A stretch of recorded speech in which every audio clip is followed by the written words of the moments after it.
Hola, hola, muchísimas gracias por acompañarnos esta noche. Sabemos que ha sido un gran esfuerzo su asistencia este día y la verdad es que por eso estamos muy agradecidos que hayan llegado hasta acá, además en una tarde, noche bastante lluviosa.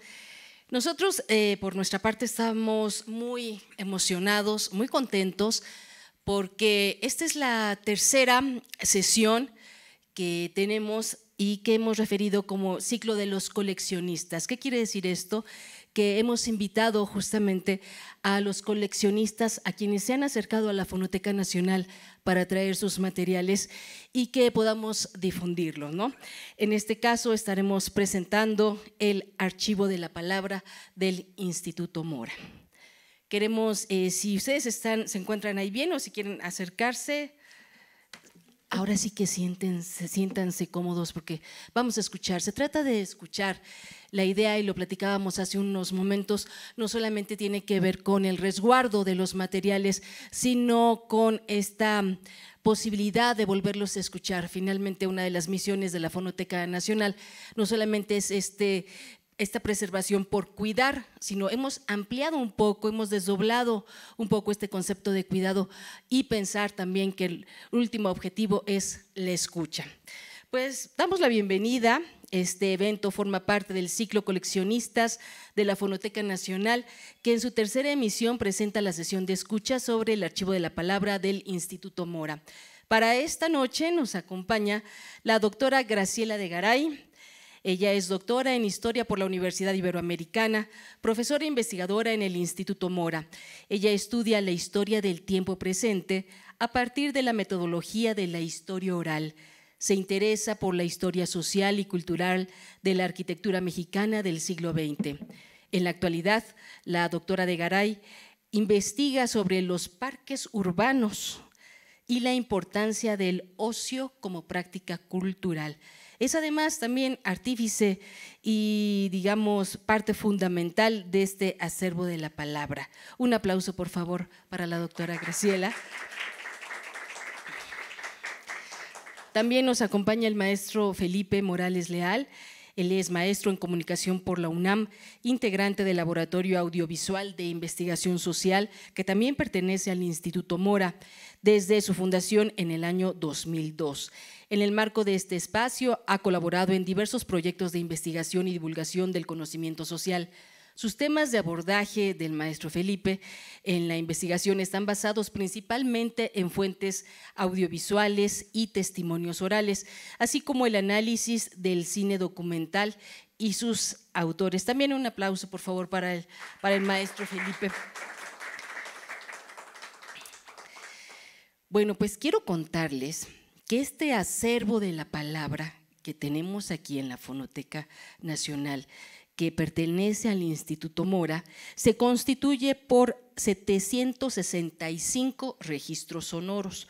No son los únicos, ahorita vamos a ir hablando de que también se constituye de otras dos partes que están en otro lugar. La primera grabación que tenemos de este fondo está fechada en 1960 y vamos a tener la oportunidad de escuchar un fragmento, porque al principio les decía, pónganse cómodos porque la idea es justamente escuchar algunos de estos registros que tenemos del acervo de la palabra del Instituto Mora. Después de esta de 1960, le siguen una serie, por ejemplo, de 1971, del 72, del 73, en fin, y a partir de 1974 el número de grabaciones comienza a incrementarse. Un poco de los temas que se encuentran aquí en este acervo de la palabra es historia oral de la Revolución Mexicana, por ejemplo, historia oral de los refugiados españoles en México, historia oral del cine mexicano, historia oral de la medicina en México. También en este acervo de la palabra encontramos historia oral, testimonios de sus arquitectos, historia oral de la educación entre 1920 y 1940, historia oral, información sobre México postrevolucionario y contemporáneo. Justamente de esta serie temática es la que tenemos fechada en 1960. Otra más, Historia Oral Centro Regional del Noroeste, así como Historia Oral Proyecto de Mixcoac y Proyecto San Pedro de los Pinos. También este proyecto de Historia de la Palabra o del Archivo de la Palabra tiene otras temáticas que se encuentran en resguardo en otros acervos. Y ahorita vamos a platicar de ello. ¿Qué les parece si comenzamos preguntando a la doctora Graciela de Garay bajo qué premisa se conformó este Archivo de la Palabra?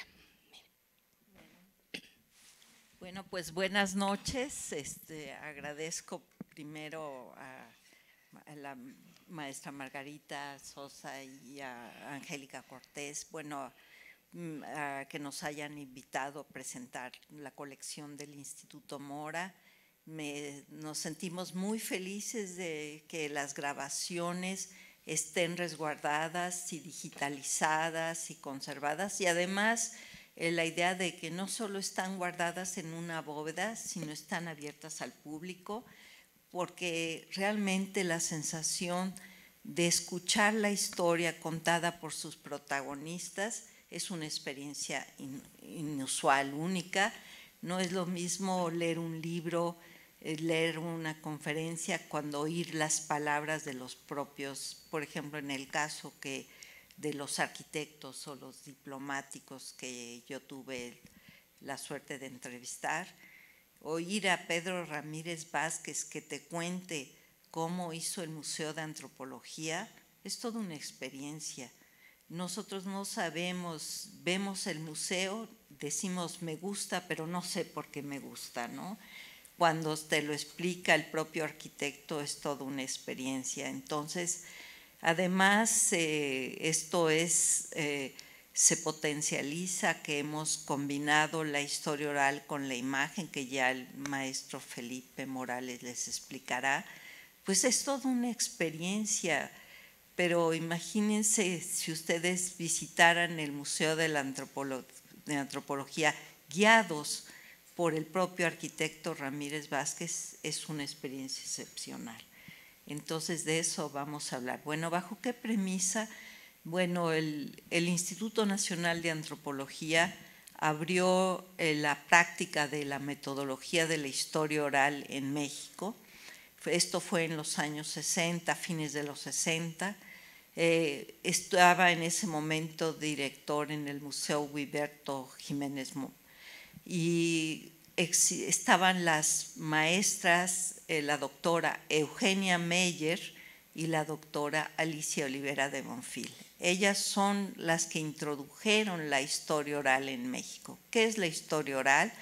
Es la historia a través de la palabra, a través de sus protagonistas. Ir a preguntarle. Esta historia oral es una metodología que empezó a usarse en los Estados Unidos y en Inglaterra. Empieza desde lo que llaman la historia social, porque tenían la idea, la historia oral que se hacía en Estados Unidos era preguntarle a los grandes personajes. Empezó haciéndose preguntándole a los grandes banqueros, a Rockefeller, a JP Morgan. Pero ¿qué hace la historia oral en Inglaterra? Viene de la historia social, que se trata de entrevistar a la gente común. Entonces Eugenia Meyer y Alicia Olivera le proponen a Huiberto Jiménez, vamos a empezar por hacer una historia oral de la Revolución Mexicana, de los protagonistas, pero ¿quiénes fueron a la revolución? La gente común, la gente del pueblo, y esa es la historia social, y eso es lo que llaman la historia desde abajo. La historia desde abajo, la historia de lo que mal llamada la historia, la gente sin historia. No, todos tenemos historia, pero es la historia de la gente común. Generalmente nosotros, ustedes recordarán, sus clases de historia era de las grandes figuras, de militares, de presidentes, pero no se hacía la historia de la gente común. ¿Qué hace la historia de la gente común? ¿Cómo vivieron la revolución? ¿Qué percibieron? ¿Cómo lo hicieron? Y esto es lo que le da el enfoque de la historia oral que se hace en México, empezando por hacer la historia de los de abajo, de la gente común. Eugenia Meyers y Alicia Olivera se lanzan a hacer la historia de la revolución y así empieza el archivo de la palabra. De ahí viene después de los refugiados españoles que llegaron, que trajo Cárdenas, que vinieron después de la guerra civil, cuando pierden los republicanos y salen, entra el gobierno dictatorial de Franco, que es todo un episodio, y la gente llega a México.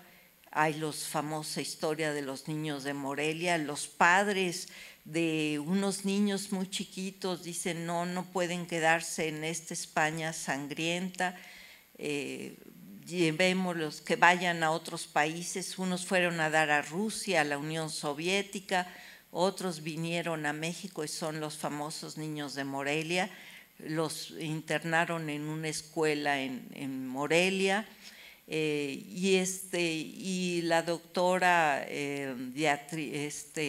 Dolores Pla recoge toda esta experiencia, busca a los que fueron los niños de Morelia y les pregunta, cuenten qué pasó, cómo fue su infancia. Imagínense qué significa para los padres decirles a los hijos, te vas a México, quién sabe dónde está ese país, y entonces los mandan a esta escuela y ya pasa el tiempo y Dolores Pla, que hace el proyecto de historia de refugiados españoles con Conchita Ruiz Funes.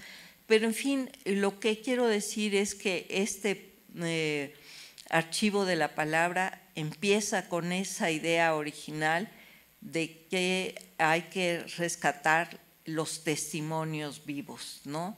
Si todavía había sobrevivientes de la Revolución Mexicana, ¿por qué no irles a preguntar? Si había refugiados españoles, preguntarles qué fue su impresión cuando llegaron a México. Piensen ustedes que estamos hablando de 1939, o sea, ¿qué imagen han de haber tenido de México? Yo, por ejemplo, entrevisté al arquitecto Félix Candela y dice, bueno, pues salí, me pilló la guerra civil en España, salí a México, llegué a Veracruz, bueno, pero imagínense yo ahora dónde voy a trabajar, dónde voy a vivir. Pues los mandan al norte del país y ahí luego llegan y tratan de buscar dónde conectarse, buscar trabajo. Todo eso cuentan los refugiados españoles. Luego Eugenia Meyer hace un trabajo muy interesante, la historia del cine mexicano. Imagínense entrevistar a directores del cine, a fotógrafos, a Figueroa, al Indio Fernández. Ella tenía conexión, Eugenia Meyer es hija del gran productor de cine mexicano Wallerstein. Entonces ella, teniendo esa oportunidad, dijo, voy a hacer una historia del cine mexicano, pero no voy a hacer una historia del cine mexicano solamente de los directores o de los grandes actores o actrices. Se hace a la tarea de entrevistar a las maquillistas, a los tramoyistas. Hace una historia de que recorre toda la escala social. Por eso se dice que la historia oral es una metodología sumamente democrática.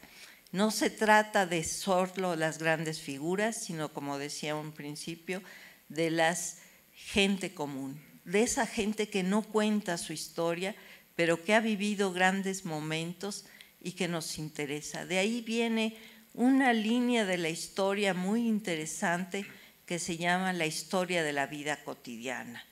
Alguien decía, la vida cotidiana, ¿qué nos puede decir? Será fascinante para ustedes, por ejemplo, saber qué fue el verano del 15, por ejemplo, de 1915. Es un periodo en la historia de México muy particular. Ha muerto Madero, ha salido Victoriano Huerta, está un periodo de vacío de poder. Llegan los carrancistas, los zapatistas, los villistas a la Ciudad de México. Pero ¿quién manda? ¿Quién manda? se pelean el poder, villistas, carrancistas, zapatistas, quien entran y dicen que entran los zapatistas a la Ciudad de México y entran a lo que era el club de golf y arrancan todo. Luego hay un famoso desayuno en Sanborns donde están Villa y Zapata desayunando, y hay una famosa fotografía donde cogen el pan que les ponen y que Villa lo toma y come un pedazo. En cambio Zapata parte el pan a la mitad y dicen simbólicamente cómo tomó el poder cada uno de ellos.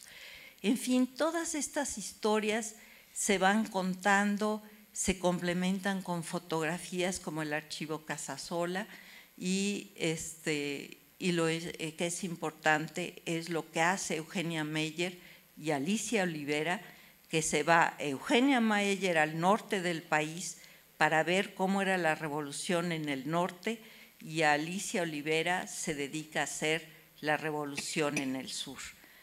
¿Qué es la revolución que hacen los campesinos del sur en comparación con la revolución que hacen los rancheros del norte? Y todo esto pues está recogido en estos archivos de la palabra. Y es justamente esta sesión una invitación para que consulten los acervos. Doctora, usted ya nos abrió muchísimas posibilidades por lo pronto. Ya revisamos un poco del exilio español, pero también del cine mexicano, pero también de momentos revolucionarios, postrevolucionarios también. Y quisiera comentarles que así como la doctora menciona de esta historia oral como una herramienta que es democrática, sí, también asoma una parte, por favor, usted ahí me corregirá, que tiene que ver con vincularnos, ¿no? Tuve la oportunidad de escuchar varios de los registros sonoros de entrevistas que usted realizó y quisiera compartir aquí con nuestro público de esta noche, que era un acercamiento. Yo me dejé llevar como una escucha, ¿no? Y de pronto recuerdo una entrevista que le hizo usted al maestro a Mario Pani, ¿no? Y yo quiero decirles que lo primero que escuché fue tocar la puerta, ¿no? ¿Quién? Buenas tardes, venimos a hacer una entrevista al maestro Mario Pani. Entonces, ahí yo ya como escucha, estaba yo entrando a un universo sonoro efectivamente, y era como si estuviera afuera, porque además estas entrevistas las rubrican, ¿no? Sí. En el departamento del doctor, primera de 6 entrevistas, ¿no? Primero de 6 rollos. Entonces también ahí como escuchas, nosotros íbamos descubriendo un mundo. ¿Algo que decirme al respecto? Sí, bueno, es importante que toda entrevista como un documento, como si fuera un documento escrito, toda entrevista tiene que ser rubricada. ¿Qué quiere decir? Decir, entrevista al arquitecto Mario Pani, realizada por la doctora Graciela de Garay para el proyecto Historia Oral de la Arquitectura de la Ciudad de México, testimonios de sus arquitectos en la Ciudad de México en los años 90, y así queda el documento perfectamente rubricado, de tal manera que en la fonoteca nos han dicho que eso ha ayudado mucho para la catalogación. Imagínense ustedes que se hace la entrevista sin una rúbrica, nadie sabe si es la voz de Mario Pani, nadie sabe quién hizo la entrevista. Eso es construir una fuente oral. Así como se construye la fuente escrita, se construye la fuente oral, y tiene que empezar por la rúbrica, ¿no? Toda entrevista tiene que decir su cédula de catalogación, ¿no? Y también construir esta fuente oral, suponemos que llevaba un tiempo y una dedicación. Sí, o sea, antes de ir a hacer la entrevista, obviamente hay que hacer un trabajo exhaustivo de ir a bibliotecas, hemerotecas, archivos fílmicos, de esto ya les hablará el maestro Felipe, porque hay que buscar imagen, ¿no? Hay que buscar, porque para detonar la memoria nosotros acudíamos a las entrevistas con un gran acervo de fotografías que Felipe le mostraba por ejemplo, al arquitecto Pani o al arquitecto Agustín Hernández, pero también hicimos entrevistas al primer multifamiliar que se hizo en México, a los primeros habitantes del primer multifamiliar que se hizo no solo en México, sino en América Latina, y que, por cierto, ustedes pueden visitar. Está en la calle de Félix Cuevas, a una cuadra de Insurgentes, cerca de Liverpool Insurgentes, y es el primer multifamiliar de América Latina. Y lo que es interesante, que hasta la palabra multifamiliar fue inventada. Es una obra de Mario Pani, es de 1.605 departamentos, aproximadamente 5,000 personas, lo cual es decir, es un pequeño pueblo, ¿no? Como él decía, es un pequeño pueblo dentro de la ciudad. Esto se hizo en 1947, se inauguró en 49, y si ustedes ven las fotos, las películas que ya el maestro Felipe les platicará, si ustedes imaginen, ustedes ahora piensan Insurgentes, Liverpool, de todo, Walmart, creen que ya estaba así. Eran, para su sorpresa, parcelas de terreno cultivable, se veían los animales, las vacas, la gente le decían vete a vivir al multifamiliar, yo no, ni de regalo, tan lejos, porque la gente vivía en el centro de la ciudad y desplazarle hacia el sur les parecía lejísimos. De hecho, luego el multifamiliar fue tema de película, el tranvía Viaja en Deseo, que el maestro ya les platicará con profundidad. Entonces, pues así hacíamos un trabajo de investigación, no solo de hemeroteca y de archivo documental, sino archivo iconográfico de imágenes fijas, de imágenes en movimiento, y también archivo sonoro, donde buscar en la Filmoteca de la UNAM, en Radio UNAM, pero en las mismas radiodifusoras, ¿no?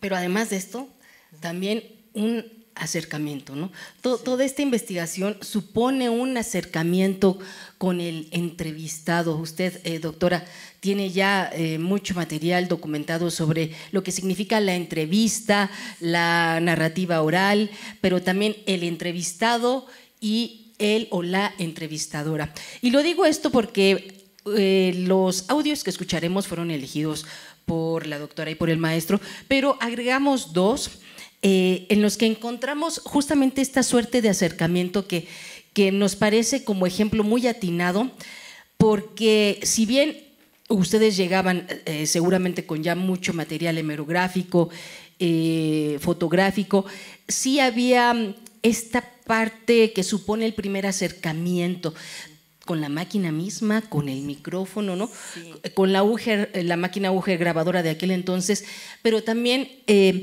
si hacíamos estas entrevistas con gente de a pie, sí, también suponía ahí un aura, ¿no? Y les voy a contar, nuestro primer entrevistado que vamos a escuchar esta noche es el arquitecto Ricardo de Robina. Sí. Mire, quiero compartirles algo. La primera vez que me acerqué a la oficina, al cubículo de la doctora Graciela de Garay, ella me recibió con una sonrisa que ahora podemos verla y que yo me sentía en confianza. Me dijo, pásate, vamos a platicar del acervo, de este archivo de la palabra, y seguramente esa misma confianza es la que sentían los entrevistados. Les voy a decir por qué. Lo primero que dice el maestro Ricardo de Robina, arquitecto mexicano, dice, si quieres te cuento una anécdota, ¿no? O ¿consideras que esto es importante? Si quieres te cuento otra. Entonces él iba también cuestionándose, ¿esto servirá si te lo cuento? A tal punto de que él llega y dice, en una confesión, me parece, sí, yo no tenía amigos, dice, mi único amigo era mi padre. Y empieza a hablar de su padre, y justamente lo que vamos a escuchar. Por favor, si nos sueltan esta primera grabación del maestro Ricardo de Robina, arquitecto y también antropólogo mexicano. Adelante, por favor. en una ocasión, era el día de mi santo, y mi padre me dijo, te voy a comprar todo lo que tú quieras. Y yo, que no era mandado, me compré unos pañuelos, un fistolcito barato, unas mancuernas, y una caja de compases. La caja era una cajita chiquita. La vio mi padre, que era magnífico, era gastador, era una fábrica de hacer dinero, tenía 59 años y había ganado mucho dinero y lo gastaba igual, ¿verdad? Entonces, yo hice esas compras, pero mi padre dijo, no, caja de pincel, digo, de compases, la más grande, una alemana buenísima. Y después de eso nos fuimos a casa a platicar y estábamos en un lugar así chiquito donde se tomaba el café al lado del comedor grande. Y me dice mi padre, yo te prometo 3 cosas a ti, lo mismo que a tus hermanos y a tus hermanas. ¿Y cuáles son, papá? Pues mira, lo primero que les prometo es 3 idiomas. Lo segundo es que hagan una carrera. Y lo tercero es que yo me voy a gastar hasta el último centavo y los voy a dejar arruinados. Esa es la tercera. Esa era la tercera. Era muy notable que quisiese que las mujeres también estudiasen carrera. Eso en aquella época no se concebía, ¿verdad? Y desgraciadamente murió de una pulmonía una semana después y no logró arruinarnos. Les dejó muy bien. Nos dejó las fábricas que tenía aquí en México y entonces nos vinimos a vivir a México. Pero en esa conversación que tuve con mi padre, tendría yo, quizá había cumplido ya los 13 años, me preguntó mi padre, ¿y tú qué quieres ser cuando seas grande? Yo le dije, yo quiero ser arquitecto. Yo quiero hacer casas. Entonces mi padre me contestó, pues los que hacen casas se llaman arquitectos. Y es la primera vez que yo oí esa palabra. Y la tenía, mi vocación de arquitecto, pues desde los 12 o 13 años, paralela a la de la antropología. Y después pues estudié primero la carrera de arquitecto y después la de antropólogo. Esta fue la voz de Ricardo de Robina, arquitecto y antropólogo mexicano. Y también la voz que aparece por ahí es de usted, doctora. Sí, hay que decir que Ricardo de Robina fue el introductor de la restauración en México. Él es famoso por, hace la maestría de restauración en la Universidad Nacional Autónoma de México y forma a los grandes restauradores, que entre los que sale Luis Ortiz Macedo.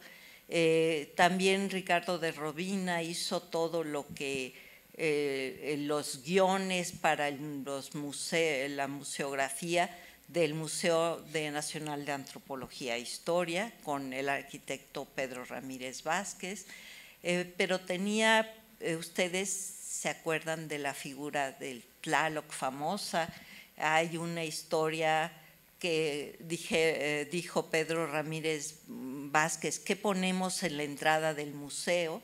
Y entonces dijeron una cabeza olmeca, entonces él le dijo a Pedro Ramírez Vázquez, no, porque va a aparecer una pelota de golf, no, vamos a traer el monolito de Coatlinchan, que es la figura de Tlaloc. La trajeron con un tráiler que diseñó su hijo, que es físico, y todo fue una escena. La entrada de Tlaloc a la Ciudad de México la pueden encontrar ustedes en la hemerografía de la época, en los grandes periódicos de la época. Dicen que llovió mucho, que no es cierto, que luego los registros no hablan de que llovió, pero siempre hay una leyenda. Lo que es interesante, por ejemplo, las grandes obras de Ricardo de Robina es en la iglesia de San Lorenzo. Es una iglesia que está en el centro, pero él hizo una restauración. No se trata, dijo él, de tratar de reproducir un altar barroco. Dice, yo no nací en el 18.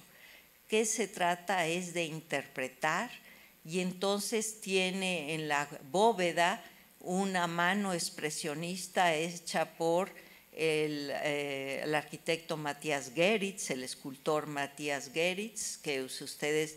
Pero también es interesante una experiencia que cuenta él cuando en los 60 hay un incendio en la catedral y se incendia el altar del perdón. Entonces le hablan a Ricardo Robina para que haga la restauración, se mete a los archivos de catedral. Hay una gran polémica porque él quería proponer un tipo de restauración. Hay un grupo más conservador que se niega a eso, pero en fin, los vitrales que se quemaron se los encarga Matías Geritz. Otro, dice él, que cada vez que se asociaba con Matías Geritz, es escultor de origen alemán que vino durante la guerra. Ustedes Matías Geritz lo conocen bien y les voy a decir por qué. Porque hace junto con Luis Barragán una escultura emblemática, las torres de satélite. ¿Quién no ha visto las torres de satélite? Entonces las hacen en combinación Luis Barragán y Matías Geritz. Después hubo dificultad de quién era la obra, 50% los dos, pero es cuando se trae el minimalismo a México, y es el edificio emblemático de Satélite, pues Satélite era puro campo, ¿no? Entonces Matías Geritz trabaja al parejo con Ricardo de Robina.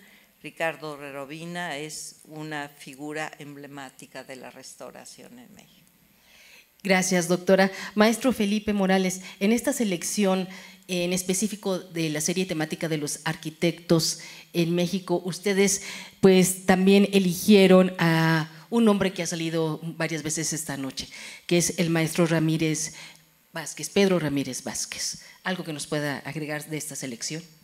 Gracias. Bueno, en realidad, pues el arquitecto Ramírez Vázquez definitivamente es uno de los arquitectos más importantes de la historia del país, ¿no? Sobre todo la época contemporánea.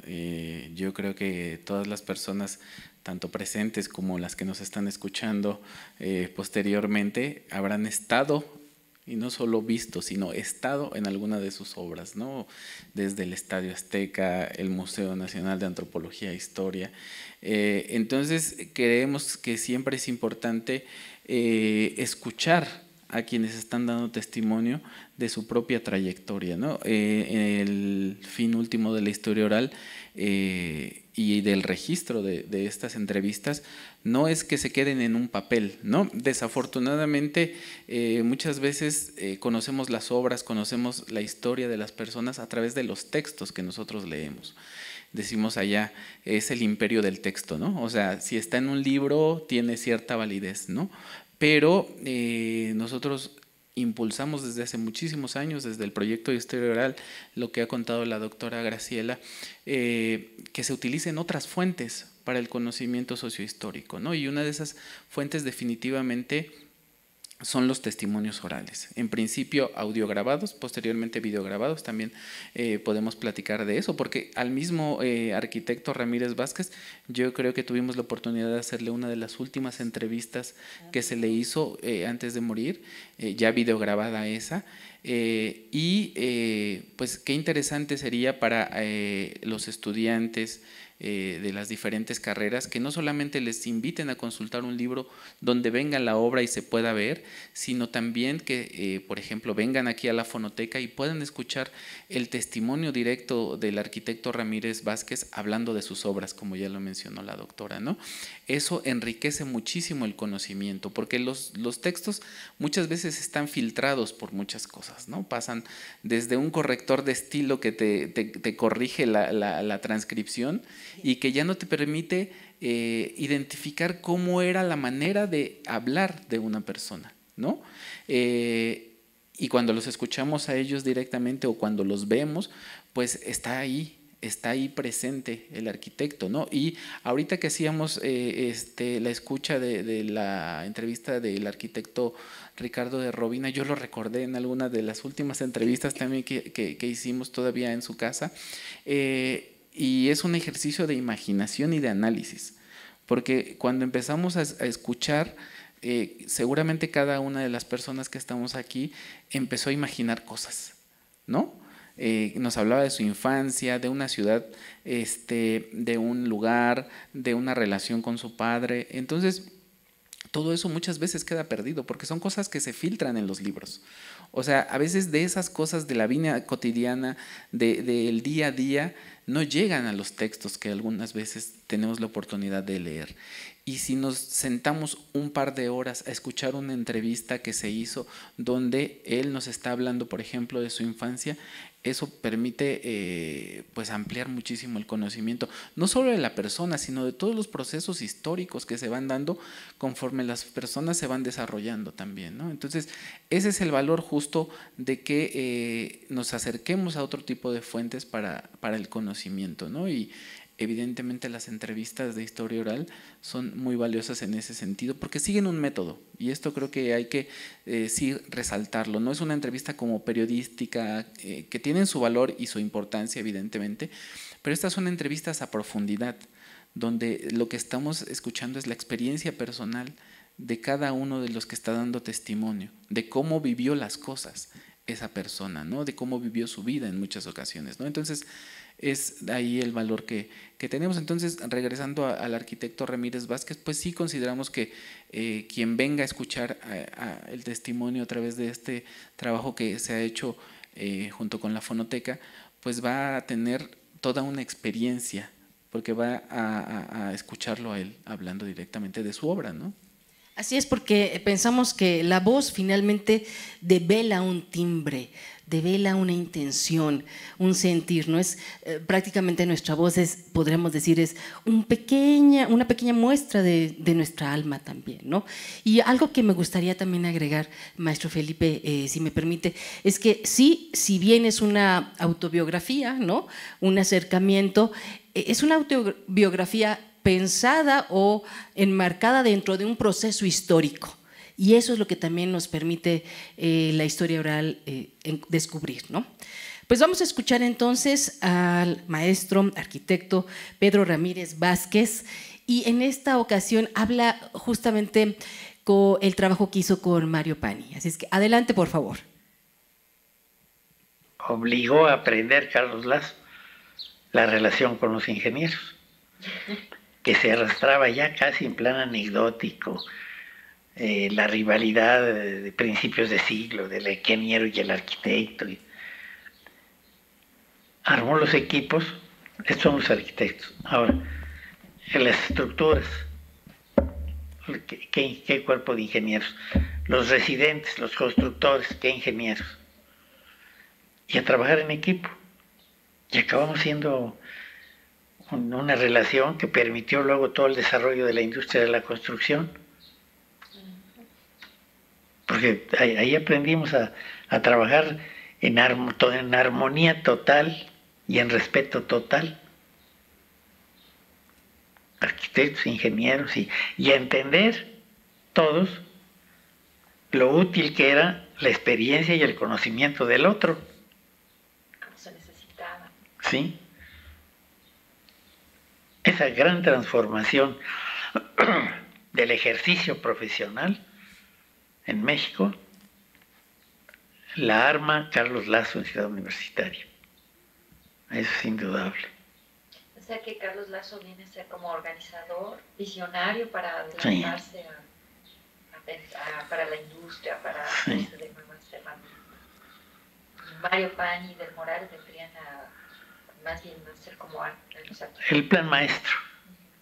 El plan maestro, en que pues, tenía claro un gran peso específico, el prestigio nacional de maestro y ya en esa época de director de la escuela de Enrique del Moral, y el prestigio de Mario Pani como un arquitecto que traía una experiencia europea, ¿no? Claro, que eso le daba otra. eso para las decisiones de plan maestro. Y por ejemplo, toda esta polémica que hubo que después, o sea, que los mismos alumnos que Teodoro González de León, Armando Franco habían introducido cosas nuevas al plan. Así es, totalmente auténtico. Cuando se hacen los concursos previos, iniciales para la ciudad universitaria, Teodoro y Armando Franco, estudiantes, presentan un esquema de plan de conjunto indudablemente superior al que estaban intentando Pani y Del Moral. Los alumnos. Pero es tan obvio, tan claro el enfoque de ellos, que entonces ya lo adecúan, no es exactamente igual, lo adecúan y Teodoro, creo que también Armando, pero Teodoro seguro, se incorpora al equipo de Mario Pani, ¿no? Y de Enrique del Moral. Pero eso es auténtico. Sí, como los alumnos mejorando, ¿no? Sí. Bueno, con mayor frescura. Pues hemos escuchado al maestro Pedro Ramírez Vázquez y la voz, como decía la doctora Graciela de Garay. ¿Cómo es que se iban eligiendo estas entrevistas? Ya un poco nos habló de la tarea de la doctora Alicia, la doctora Eugenia, pero al final cuando este acervo, el archivo de la palabra fue creciendo, ¿cómo es que ustedes elegían? Bueno, el caso de los arquitectos, yo me he dedicado a hacer historia de la arquitectura desde el punto de vista no de la historia del arte, sino de la historia social, y buscando los arquitectos que habían construido la modernidad arquitectónica mexicana, las figuras más emblemáticas, y me dediqué a buscarlas, pedirles las entrevistas, y para mi sorpresa accedieron, y tenemos, este acervo es maravilloso, son realmente las figuras más emblemáticas de la arquitectura mexicana. Desde luego está así Mario Pani por la obra de Ciudad Universitaria. De broma le decía a Ricardo de Robina: oye Mario, a ti es el que más obras se te han caído. Y le dice Mario Pani: ¿cómo me dices eso? Pero es que es el que construyó más, ¿no? Entonces, pues sí, hizo multifamiliares, pues sí, se cayó gran parte de Tlatelolco en el sismo del 85, se cayó gran parte del multifamiliar Benito Juárez, el alemán no, sigue ahí, ustedes lo pueden ver, pero la idea de buscar eran figuras emblemáticas. Pero ahora, por ejemplo, el caso del cine mexicano, pues como les dije, recorrieron todo el organigrama, ¿no? Desde tramoyistas hasta grandes actores. Y mucho depende de los proyectos, ¿no? De investigación. A partir del proyecto se elige el universo de entrevistados. Muy bien. ¿Y ustedes habían ya trabajado con alguna catalogación, por ejemplo? Bueno, sí tiene el archivo de la palabra, tiene una catalogación. Tenemos lo que se llama el PHO, Proyecto de Historia Oral. Cada proyecto tiene un número y dentro de cada proyecto, cada entrevistado tiene un número y cada entrevistado tiene una secuencia de entrevistas que también son numeradas. Entonces eso nos permite tener un orden en la catalogación que ayuda desde luego a los bibliotecarios. Y decíamos justamente que este archivo de la palabra, si bien hay una parte aquí, decíamos más de 700 registros sonoros aquí en la Fonoteca Nacional, también hay otra parte en la biblioteca del Museo Nacional de Antropología y otra más en la Dirección de Estudios Históricos del INAH. En estas divisiones, bueno, de las primeras grabaciones que ya usted, doctora, mencionaba, está referida a los momentos postrevolucionarios. Sí, es justo, por ejemplo, quedó en la Dirección de Estudios Históricos todo lo que es la Revolución del Sur, lo que yo les decía, todo zapatismo, porque Alicia Olivera era experta afortunadamente, la gran conocedora del movimiento zapatista en el sur, y Eugenia Meyer se dedicó a trabajar a los villistas. Cabe mencionar que trabajaron en conjunto y con la asesoría Eugenia Meyer con el gran experto en Villa, que fue el historiador Friedrich Katz. Ustedes pueden leer el libro que hizo Francisco Villa, que publicó el doctor Katz, con las entrevistas que se hicieron a villistas. El libro es maravilloso, bueno, es un trabajo muy… Alicia Olivera se dedicó a entrevistar a zapatistas. Entonces, por eso una parte está en la Dirección de Estudios Históricos y otra parte está en el Instituto Mora y otra parte en el Museo de Antropología. Y justamente el trabajo de la doctora Alicia es el fragmento que vamos a escuchar a continuación, sí, que tiene que ver con la voz de Miguel Palomar y Vizcarra. Maestro Felipe, ¿algo que nos pueda decir de esta selección? Esto es más son de los cristeros. Esa es más justamente de la época de los cristeros, ¿no? Yo más que hablar un poco del testimonio, yo les invitaría a que ahorita que hagamos el ejercicio de la escucha, se pongan a analizar y hagamos este ejercicio que ya les decía de imaginar a esta persona, su voz, cómo era él, cuál era la actitud que tenía ante su entrevistada, cómo era que la entrevistadora, en este caso, se dirigía a él y el tipo de respuesta que nos va a dar, porque nos habla muchísimo de la persona, pero también nos habla mucho de esa época. Este testimonio, por eso es muy rico y por eso es que lo seleccionamos. Muy bien, pues adelante, por favor. Como ve usted, yo ya soy un anciano, acabo de cumplir 80 años de edad. He intervenido intensamente en las cuestiones religiosas, cívicas, políticas y económicas que se relacionan con mis convicciones católicas. Soy, como lo he manifestado repetidas veces, soy católico por los cuatro costados, mis padres y mis abuelos católicos. Mis primeros estudios los hice en un colegio de carácter laico, en el Liceo de Varones de la ciudad de Guadalajara. Allí estuve a punto, sobre todo por motivos políticos o por motivos históricos, a sufrir una desviación grave en mis convicciones religiosas. Desgraciadamente fui durante algún tiempo, es espantoso lo que tengo que decir, juarista. Pero posteriormente, debido a insinuaciones de mis amigos y compañeros y parientes, me dediqué intensamente a estudiar la historia de México y el juarismo lo arrojé por la borda. Debido a estudios que hice, sobre todo de las luchas que han librado los católicos en defensa de las libertades esenciales, fui orientándome en tal sentido.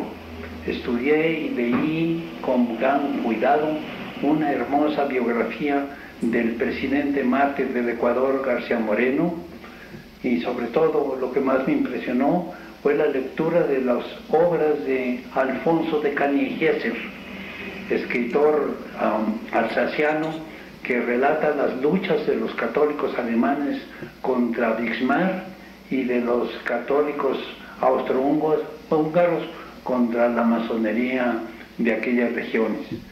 Y entonces llegué a la convicción de que México podría salvarse con la aplicación de las enseñanzas de los soberanos pontífices. La voz de Miguel Palomar y Vizcarra, entrevistado por la doctora Alicia Olivera de Bonfil. Esta selección, por ejemplo, usted la escucha a la distancia.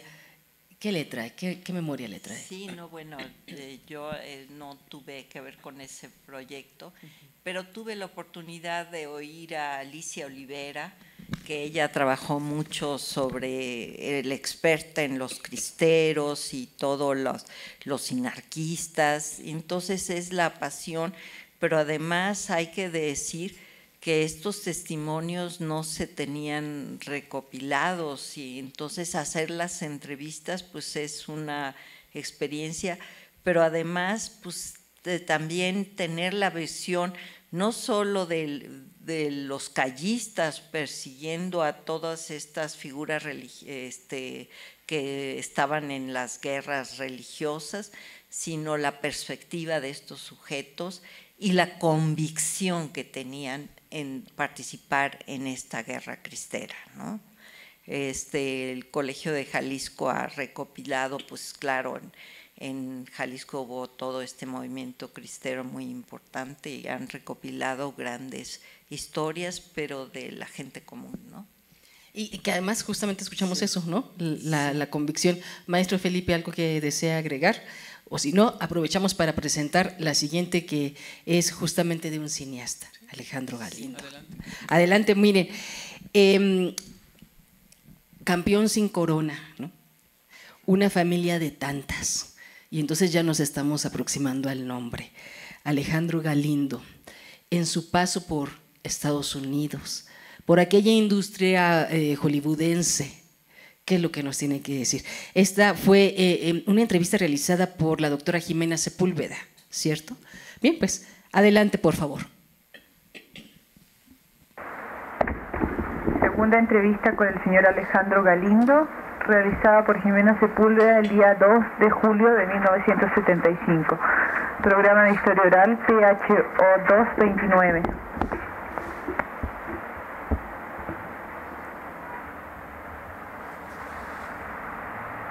Bueno, la vez anterior, no sé si acuerda usted que habíamos quedado en que me iba a empezar a platicar acerca de su regreso a México en 1930. 30, si mal no recuerdo. Yo le quería preguntar antes, ¿usted fue con alguna recomendación a Estados Unidos o cuando fue a trabajar en... Nada. No. Así como... Posteriormente, sí, ya estando allá, cuando vi la serie de dificultades que había, porque no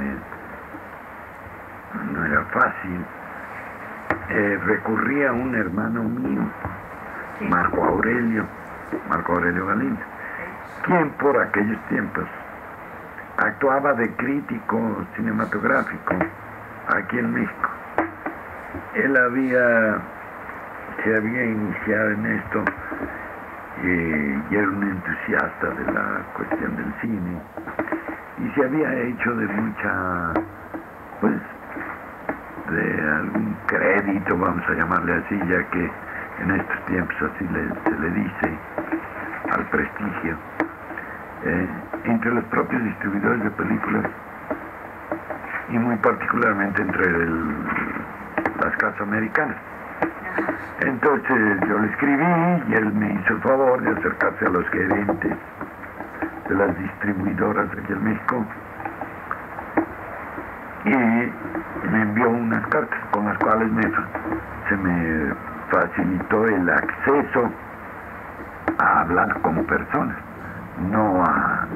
no precisamente a hacerme el trabajo, puesto que en cuestión de cine yo no sabía nada, no tenía más que el entusiasmo.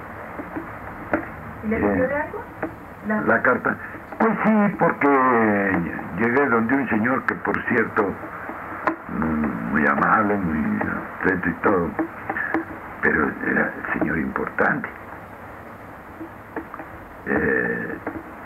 Pero antes de que pudiera yo establecer el contacto con él, me sucedió una cosa que creo influyó en mi manera de proceder con las demás personas que traté, que fue el hecho de que al llegar yo allá a las oficinas de César B. DeMille, porque las cartas una de las cartas iba dirigida a un señor que no me acuerdo si era Kiklan o Kislan, Desde luego no era Kissinger. ¿Quién era? Manejaba la cuestión venta y publicidad de la propia compañía. Entonces, DeMille, el director y productor, actuaba solo independiente de compañías grandes. Una vez hecha su película, gestionaba su distribución. Bueno, pues este señor, cuando yo lo fui a buscar, pues la encargada de recibir a las personas, a las que ahora llaman recepcionistas, sí.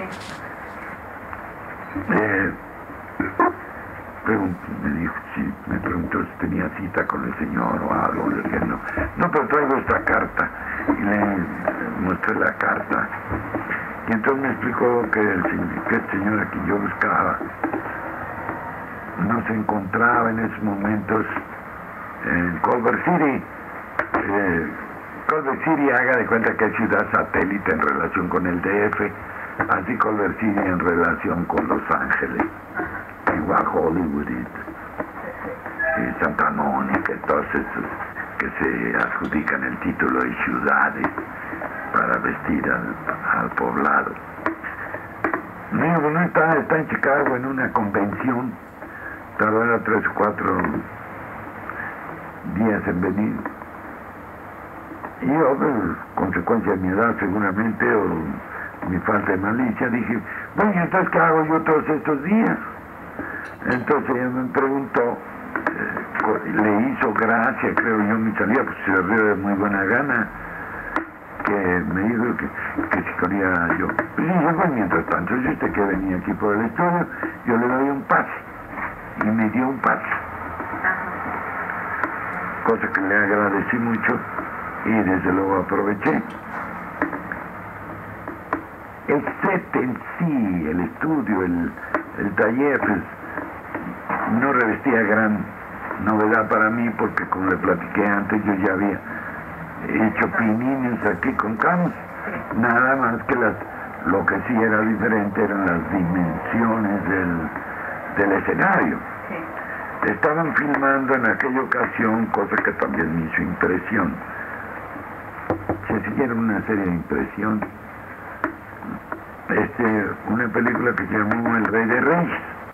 La voz de Alejandro Galindo en este archivo de la palabra del Instituto Mora. Algunos fragmentos de estos más de 700 registros sonoros que tenemos aquí del Instituto Mora, con diferentes series que ya hemos mencionado. Y doctora Graciela de Garay, me gustaría citarla en 2 líneas. ¿Sí? Dice usted, el hablar implica un acto de poder, pero no lo deja ahí, sino el ser escuchado es fundamental para que la enunciación entonces sea legítima, ¿no? Debe de encontrar esta contraparte, la parte de legitimar narrativas propias y ajenas, porque usted también menciona, no todo aquel que haga historia oral es historiador, ¿no? Entonces, usted con todo este trabajo que ha realizado, con un acervo, en este caso el archivo de la palabra, que es fundamental, que es robusto, ¿cómo lo ve un poco a la distancia? No, pues hay que decir que la historia oral ha atravesado por un gran camino, porque en un principio los historiadores tradicionales solo confiaban en los documentos escritos, decían la palabra de los viejos, tienen mala memoria, inventan, la memoria es fantasiosa. Sin embargo, además, quién sabe de si lo que dicen es verdadero, dicen muchas falsedades. En un principio, como veníamos de la corriente positivista, se pensaba solo en el dato duro, no se pensaba que era importante la percepción de los sujetos, la subjetividad no era importante. En los años 60 hubo en la filosofía un gran cambio, se pasó del dato duro del objeto a la subjetividad. ¿Por qué? Porque se encontró que se perdía mucho, que que sí contaba lo que decía la gente que había vivido. Fue lo que se llama el giro subjetivo. También el giro lingüístico, se dio un peso a la palabra. Las palabras nos ayudan a organizar el mundo. Véanlo, si no, es cuando uno está escribiendo algo y dice, no encuentro la palabra, y cuando la encuentra, dice, encontré la palabra de lo que quería decir. Eso se llama domesticar la realidad, ordenarla. Entonces, cuando se dio el giro lingüístico, la gente le dio el peso a la palabra, pero además, imagínense hacer historia a partir de la memoria. La memoria es una facultad, pero también es una construcción social. Entonces, los historiadores decían, no, la memoria no sirve, es fantasiosa, pero todo escrito fue antes contado y a base de la memoria. Y la memoria y la historia se van de la mano, porque ambas tienen una preocupación por recuperar el pasado. Todo escrito fue contado, así es. Y parte de esta historia oral, maestro, decíamos hace un rato antes de iniciar esta sesión, pues que no solamente queremos atesorar, ¿no?, estas voces, estos registros, sino también pues sacarlos, ¿no?, que se difundan, pero no solamente en una cultura de la escucha, sino también promover la consulta de los documentos. La historia oral como fuente primaria para la investigación, ¿qué me dice de eso? Bueno, desde luego que cuando estamos haciendo una entrevista, en realidad estamos construyendo una fuente y esto es fundamental. Pero como toda fuente también merece hacérsele una crítica, ¿no? Y además merece también el trabajo en conjunción con otro tipo de fuentes. Es decir, no por hacer historia oral dejamos de contextualizar lo que es un proceso sociohistórico, ¿no? Evidentemente, cuando nosotros desarrollamos proyectos donde incluimos el testimonio oral, estamos trabajando también a la par con quizá lo que se llama las fuentes tradicionales, ¿no? O sea, los documentos de archivo, incluso algunas fuentes incluso secundarias, lo que se ha escrito evidentemente, pero el trabajo hemerográfico. En realidad la conjunción de fuentes es una cuestión que no podemos dejar de lado, porque si no, entonces estaríamos cayendo quizá en ciertas imprecisiones, y tampoco se trata de eso, ¿no? Sí se trata de rescatar el testimonio de las personas de cómo fue su experiencia respecto de una situación, pero incluso algo que sucedía por ejemplo, lo que comentaba hace rato la doctora Garay de esta historia del multifamiliar alemán, es que respecto de una temática las personas pueden tener vivencias muy diferentes, ¿no? De cuestiones tan triviales como, por ejemplo, el diseño arquitectónico, ¿no? Esto viene reflejado en algunos de los documentales, en el documental que se hizo sobre esa investigación, donde a propósito de una escalera, una persona podría decir que era maravilloso que los departamentos tuvieran una escalera interna, ¿no? Y otra persona, con otras circunstancias, decía que era terrible, porque tenía que subir y bajar en la noche cuando ella a lo mejor estaba incómoda haciendo eso, ¿no? Entonces, el testimonio oral también es algo que se tiene que analizar, se tiene que trabajar, y cuando se hacen historias orales temáticas, pues tenemos que dar cabida a diferentes opiniones respecto de una circunstancia muy particular, ¿no? Recuerdo haber visto este documental de la famosa escalera, que también los invito a que consulten estos materiales audiovisuales del Instituto Morano, que inclusive pues las usuarias de esta escalera o de los departamentos de este multifamiliar decían, pero ¿por qué no lo pusieron a prueba con sus mamás o sus abuelas, ¿no?, para ver qué tanto esta escalera era funcional? Y así como hemos revisado una de las series temáticas que tiene que ver con el cine nacional, así como los cristeros, así como los testimonios de arquitectos, también queremos saber que el alcance de esta historia oral está relacionado con las fundaciones de colonias, ¿no? Por ejemplo, San Pedro de los Pinos o la de Mixcoac, ¿no? De esa vamos a escuchar también un pequeño fragmento, es de la señora Guadalupe Martínez. Y usted ya lo decíamos, solo quiero subrayarlo, imaginemos este acercamiento, Imaginemos cómo la señora Guadalupe se encuentra realmente en confianza. Quien entrevista es la doctora Leonor Correa, y a ella hace un acercamiento que inclusive, esto lo vamos suponiendo al escuchar a Guadalupe, ella entra como a titubear de aquí había algo, o nos va descubriendo un espacio, ¿no?, que ahora podemos reconocer como Colonia Mixcoac, pero ella nos va ahora sí que guiando sonoramente a través de esta colonia. Escuchemos por favor a Guadalupe Martínez. Usted dice que nació en Mixcoac. Sí. ¿Cuándo nació? El 21 de enero de 1900...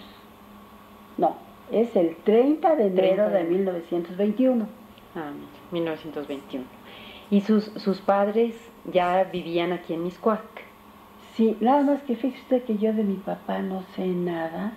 A la única que conocí fue a mi abuela. Yo me quedé sola mucho, muy chica.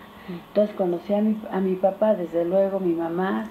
Se casaron pues creo que en 1916. Yo nací hasta 1921 y fui hija única. Ellos vivieron 12 años casados. Mi mamá murió en 1929 y mi papá murió en 1932. Así que me quedé bastante chica.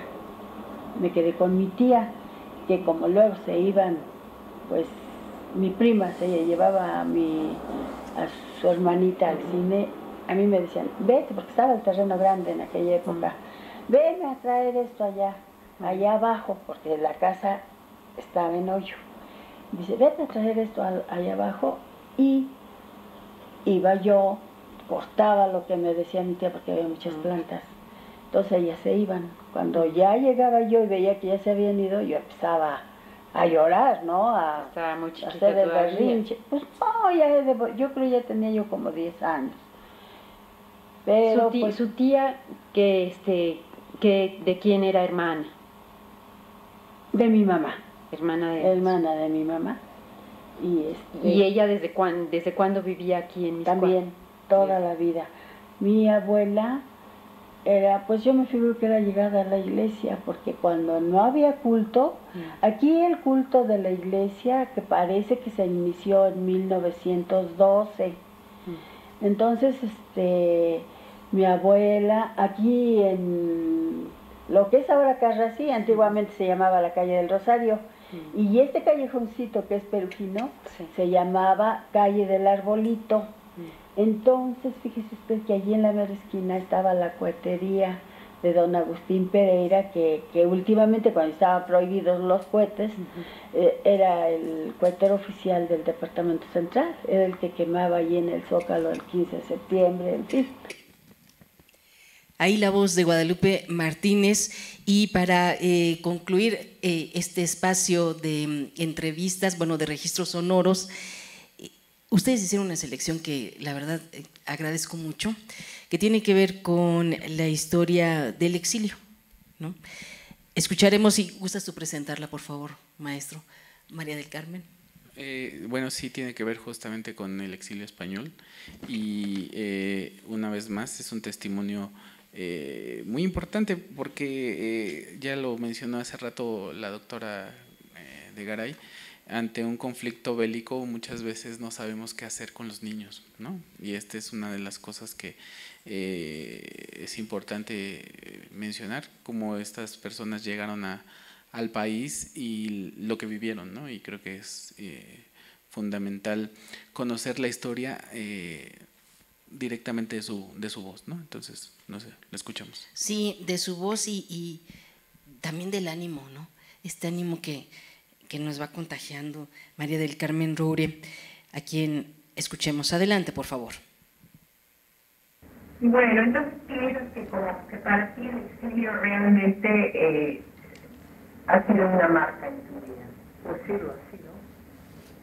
Lo ha sido porque, primero que todo, nuestra juventud ya nos la estropeó. Teníamos 23 años, por ejemplo, yo cuando salía de España, y nuestra vejez también. Es decir, y la madurez, pues sí, ha sido nos ha marcado para siempre. Hemos sido una generación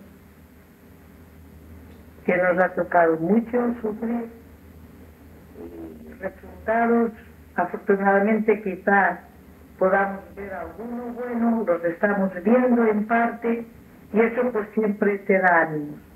Y sobre todo piensas en todos aquellos miles y miles de españoles que hubieran querido ver la muerte de Franco y no la vieron ya. Franco murió 20 años tarde. Bueno, mejor hubiera sido que no hubiera nacido, pero en fin. Porque estropeó la vida. Muchos españoles hoy querrían volver a España. ¿Y cómo vuelven? Tienen los hijos casados ya con gente del país, donde han estado refugiados, donde han sido acogidos, nietos. ¿Qué? Tienen la vida partida ya. Querrían volver a España, pero están pensando en que tienen que allí lo tienen todo. Y es tan duro todo eso, de pensar. En cambio, 20 años antes, pues muchos jóvenes, la familia entera habría podido regresar. Y ahora no regresa la familia entera. Ahí está el problema. Y hacer viajes, como dijeron, bueno, pues sí, pues mira, una temporadita en México, una temporadita en España, como mucha gente piensa. Sí, pero los años pesan, y las alturas, y el corazón, y todo. Y ya no se puede hacer eso. María del Carmen Roure, maestra española exiliada de la Guerra Civil, y como muchísimos testimonios, ¿no? Maestro, ¿ustedes hicieron esta selección? Bueno, sí, pensamos que es parte de lo que ahora está aquí resguardado, que hace rato justamente nos los enseñaron y nos dio mucho gusto ver cómo está ahí muy bien ordenadito todo esto y que se está convirtiendo en archivos digitales que pronto estarán, bueno, algunos incluso ya están libres para la consulta y son testimonios de una época, ¿no? O sea, esta mujer cómo está hablando de algo que vivió en carne propia y que desafortunadamente les cambió la vida, ¿no? Así hemos escuchado una serie de testimonios que van desde cuestiones de la construcción de una ciudad con los arquitectos hasta, en este caso, pues la vivencia de la guerra, ¿no? Que es importante saber, como decíamos al principio, no solamente lo que hicieron los personajes que están en los libros, los personajes que la historia oficial ha tratado de hacer que trasciendan, sino cómo estos conflictos afectaron directamente a la gente común y corriente, ¿no?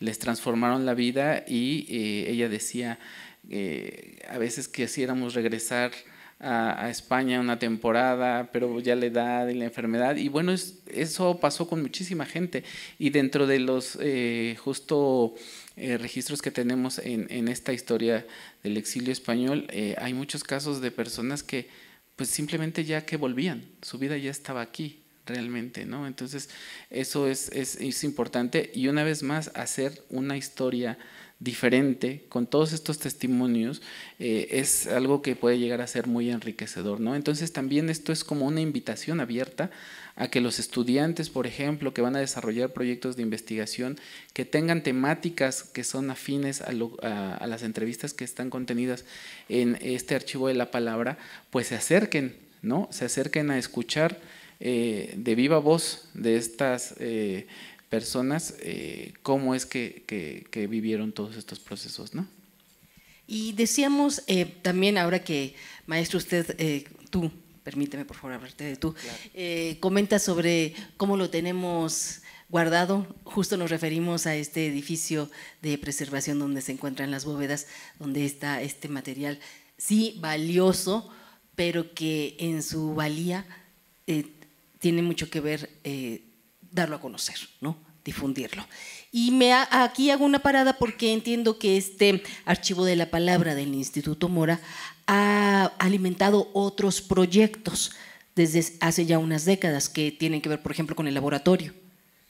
Sí, justo a propósito de esto que escuchamos de Mixcoac, cuando se hizo este proyecto, se hizo el primer documental del Instituto Mora, el primer documental que se produjo en el Instituto Mora, porque una salida casi natural del testimonio oral es justo la divulgación por diferentes medios, ¿no? En aquella época la doctora Lourdes Roca empezó junto con la doctora de Garay y el equipo a plantear el desarrollo de documentales.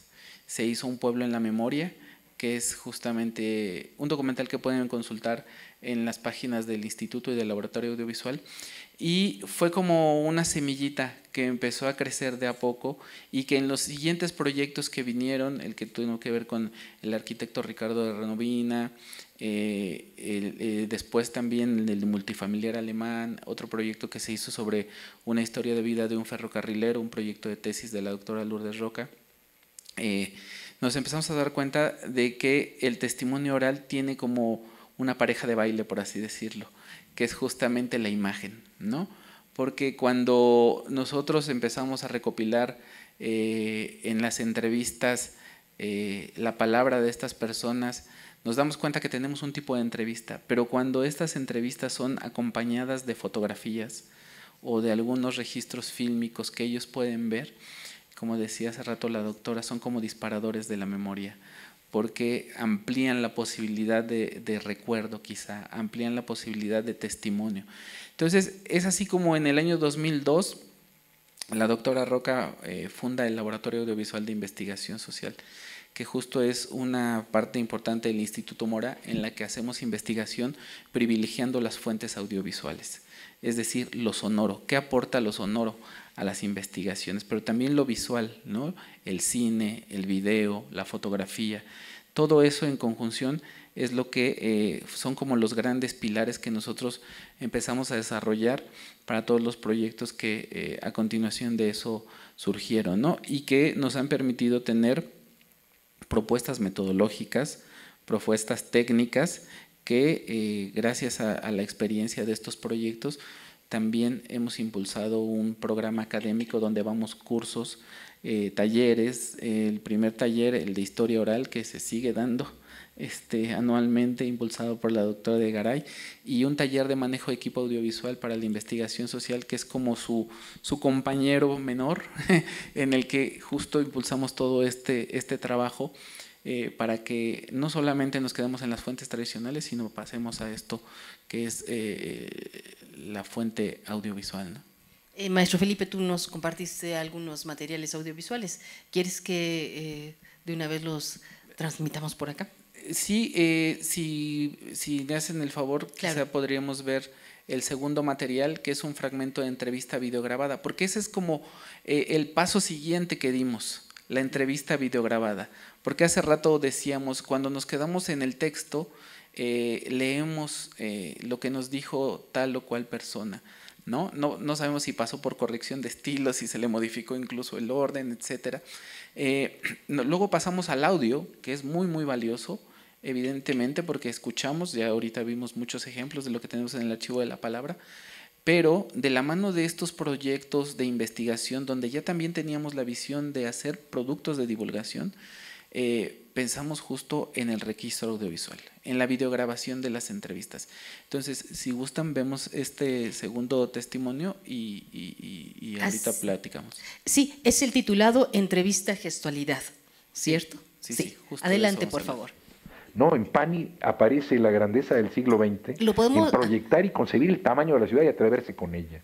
Los multifamiliares, la ciudad universitaria, pues de una vez a regenerar la herradura de tugurios, salen los ejes viales a darle una nueva estructura a la ciudad completa de México.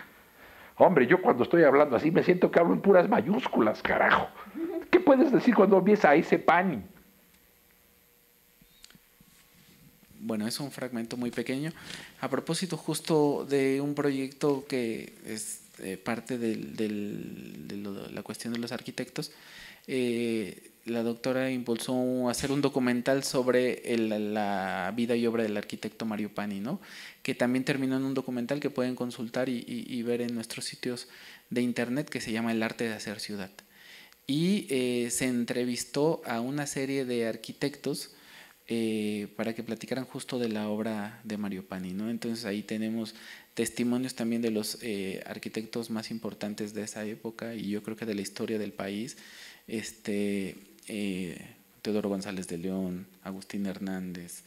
Él es Carlos González Lobo, es un historiador de la arquitectura en México y lo que queremos justo señalar es que ahora lo vemos, ¿no? Él desafortunadamente ya falleció, pero ahí está su entrevista no solamente audiograbada, sino también videograbada, ¿no?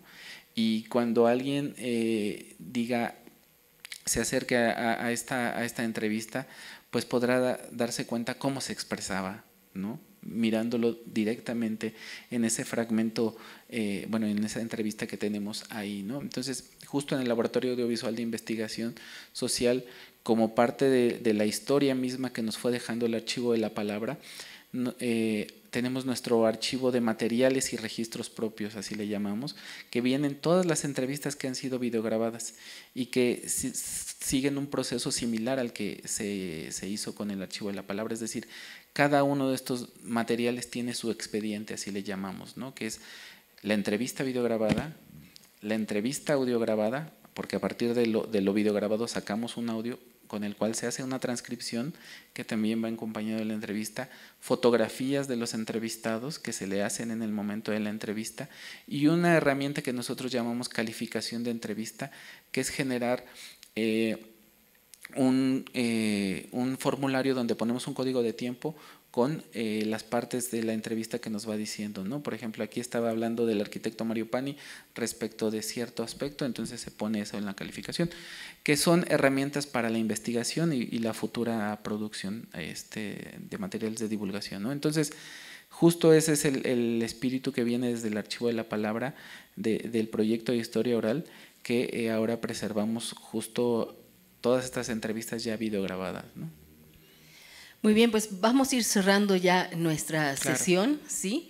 Queremos decir que tenemos aquí en la Fonoteca Nacional este Archivo de la Palabra, reiterar que tenemos un total inventariado de 765 soportes, de los cuales están digitalizados 262, esto es un 34%, sinceramente es un gran avance. También hay que mencionar que tenemos apenas 2 años con este archivo y me gustaría, a manera de cierre, también mencionar que, si bien lo hemos dicho, reiterar que estos materiales no solamente sirven para la investigación, ya el maestro Felipe decía esta palabra divulgación también, pero también como un material de apoyo para la didáctica, ¿no? Y en ese sentido, y también a manera de cierre, doctora, ¿usted nos quisiera agregar algo, por favor? Pues sí, también queremos, como decía el maestro Felipe, tenemos nuestro taller de historia oral que se hace cada año en el verano. Es a nivel nacional, es en modalidad híbrida, es presencial o por Zoom, de tal suerte que asisten como alumnos de distintos estados de la República, pero incluso hemos tenido gente de Latinoamérica y de Estados Unidos. La idea es pues enseñar la riqueza de esta metodología de la historia oral.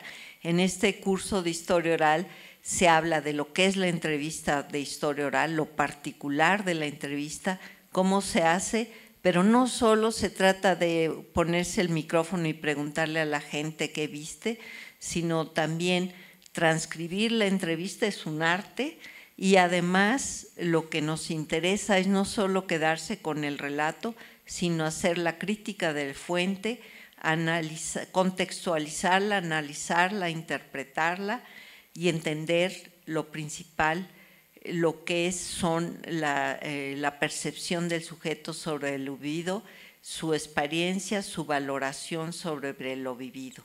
Queremos conocer su punto de vista. ¿Y salen nuevos temas, doctora? Sí, claro, esto abre infinidad de temas, ¿no? Cuando uno entrevista a alguien, yo digo que es un libro abierto a la historia cultural, ¿no? A la historia cultural entendida no solo como de los grandes gestos artísticos, sino como desde un punto de vista antropológico, cómo era la vida en ese momento, cuáles eran los valores, y como toda historia, cuáles eran las esperanzas, las expectativas y las experiencias vividas. Muchísimas gracias, doctora Graciela de Garay. Y cuando nos referimos a consulta, por supuesto saben que pueden visitarnos aquí en la audioteca de la Fonoteca Nacional, pero también quiero comentar que como parte de la Red Nacional de Audiotecas, también en la Biblioteca Ernesto de la Torre Villar, de la sede de Plaza del Instituto Mora, hay una audioteca, una estación de audioteca con todos estos materiales y muchos más. Está el acervo de la Fonoteca con más de 600,000 registros sonoros que pueden ustedes consultar de manera pública. Maestro Felipe, muchísimas gracias por haber estado con nosotros. Nos gustaría, pues a manera de cierre, unas palabras, por favor. Pues yo sí reiteraría la invitación a que se consulten estos documentos, porque hace rato justamente platicábamos, ¿no? Un archivo que está ahí en las bóvedas, pues qué interesante, qué bonito y qué bueno que se preserve, pero hay que darle vida. Los archivos vivos realmente son los que más se deben de valorar, porque cuando damos acceso estamos justamente poniendo a disposición la posibilidad, y esto ya es una cosa muy importante porque hay archivos que ni siquiera dan la posibilidad de que conozcamos muchas cosas, que escuchemos los testimonios de estas personas que ahí están y que, sobre todo para estudiantes, desde la licenciatura, el posgrado, son temáticas nuevas a explorar. Entonces, a veces pensamos, ¿qué más se puede decir sobre el cine mexicano? Pues muchísimas cosas, porque Alejandro Galindo a lo mejor lo habíamos visto en los créditos al final de una película, pero ¿cuántas personas lo hemos escuchado? ¿No? Entonces, aquí están las entrevistas donde él da testimonio desde cómo se formó como cineasta hasta cómo realizó algunas de las producciones más famosas del cine de oro de México, ¿no? Entonces, pues reitero la invitación a que se consulte, a que se le dé vida al archivo, ¿no? Eso, démosle vida al archivo sonoro. Muchísimas gracias, maestro Felipe Morales Leal, doctora Graciela de Garay. Muchísimas gracias por haber estado con nosotros. Muchísimas gracias, y quiero darle las gracias a la Fonoteca que recibió el archivo de la palabra y que va a tener la gran tarea, y está teniéndola ya, de digitalizar estos registros de audio que fueron realizados desde los años 60, 70 y que estaban en peligro de desaparecer, ¿no? Porque había que restaurarlos, conservarlos, preservarlos, y lo importante es que están aquí, lo que ha sido el 35% digitalizado, pero también que están abiertos a la consulta al público, ¿no? Entonces, eso es lo que es interesante. No se hace historia oral para guardarla en un archivo, sino para que se conozca. Muchas gracias. Muchísimas gracias a ustedes, también gracias a ustedes, a quienes ojalá también tengan la oportunidad de seguirnos a través de nuestro canal de YouTube, y queremos agradecer a Margarita Sosa Suárez, directora de Conservación y Documentación Sonora, por la realización de esta sesión de escucha del Archivo de la Palabra del Instituto Mora, a nuestro equipo de producción, Virna Castro, Oriana Hernández, Julio Rojas, Rubén Olvera, Emilio Hidalgo, José López, muchísimas gracias, y en esta moderación e investigación, Angélica Cortés. Muchísimas gracias, y por favor un aplauso para nuestros invitados. Gracias, buenas noches.